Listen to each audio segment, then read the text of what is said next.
Cher professeur, merci pour l'intervention et pour ce temps que vous nous accordez. J'aimerais avoir la synthèse de votre intervention qui a été bénéfique à la communauté, quelles ont été les recommandations formulées à l'endroit de toute la population congolaise à ce symposium sur la sécurité et le développement. Merci beaucoup, monsieur le journaliste. D'abord, ça a été un colloque sur l'angoisse existentielle de notre pays. Ça fait 30 ans que ce pays est dans des guerres permanentes et c'est une guerre internationale programmée. Ici, nous étions venus discuter autour des questions des groupes armés, sécurité et développement dans la République démocratique du Congo, même si le focus était centré sur l'espace Grand Katanga. Mais les Grand Katanga, c'est deux voisins, c'est la zone opérationnelle 1 et la zone opérationnelle numéro 2. Alors nous particulièrement, nous avons insisté sur la citoyenneté de développement, l'héritage de nos ancêtres.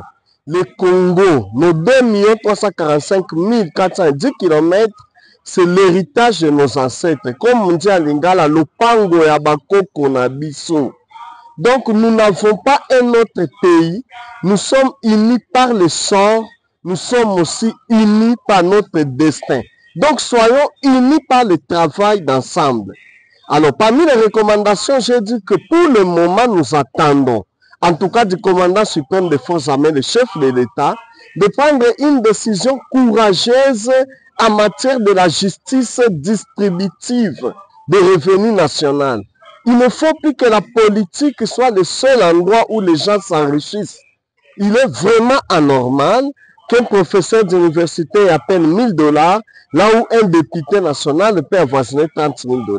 Donc voilà des questions que nous demandons qu'on puisse revoir, mais nous conseillons surtout de pouvoir faire une véritable politique nationale de la sécurité qui puisse englober à la fois les militaires, les civils, la société civile, mais surtout aussi le monde scientifique. Il faut construire un discours congolais autour des questions de la sécurité. Il est anormal que nous soyons là dans les réseaux sociaux, ci et là, les militaires décèdent au front.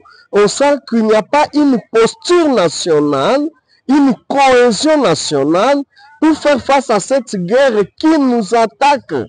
Et j'ai montré que la guerre que nous avons aujourd'hui, c'est la même guerre qui était déclenchée en 1996 contre le président Laurent Désiré Kabila. À l'époque, les gens ont pensé que le problème c'était Laurent Désiré Kabila. Il est parti. Les mêmes ont attaqué le président Joseph Kabila. Et l'opposition disait à l'époque que le problème c'était le président Joseph. Les mêmes attaquent aujourd'hui le président Félix Antoine Tshisekedi. Et l'opposition semble pointer le président, demain, quel que soit le fils de notre nation, qui sera président de la République, il fera face à ses ennemis.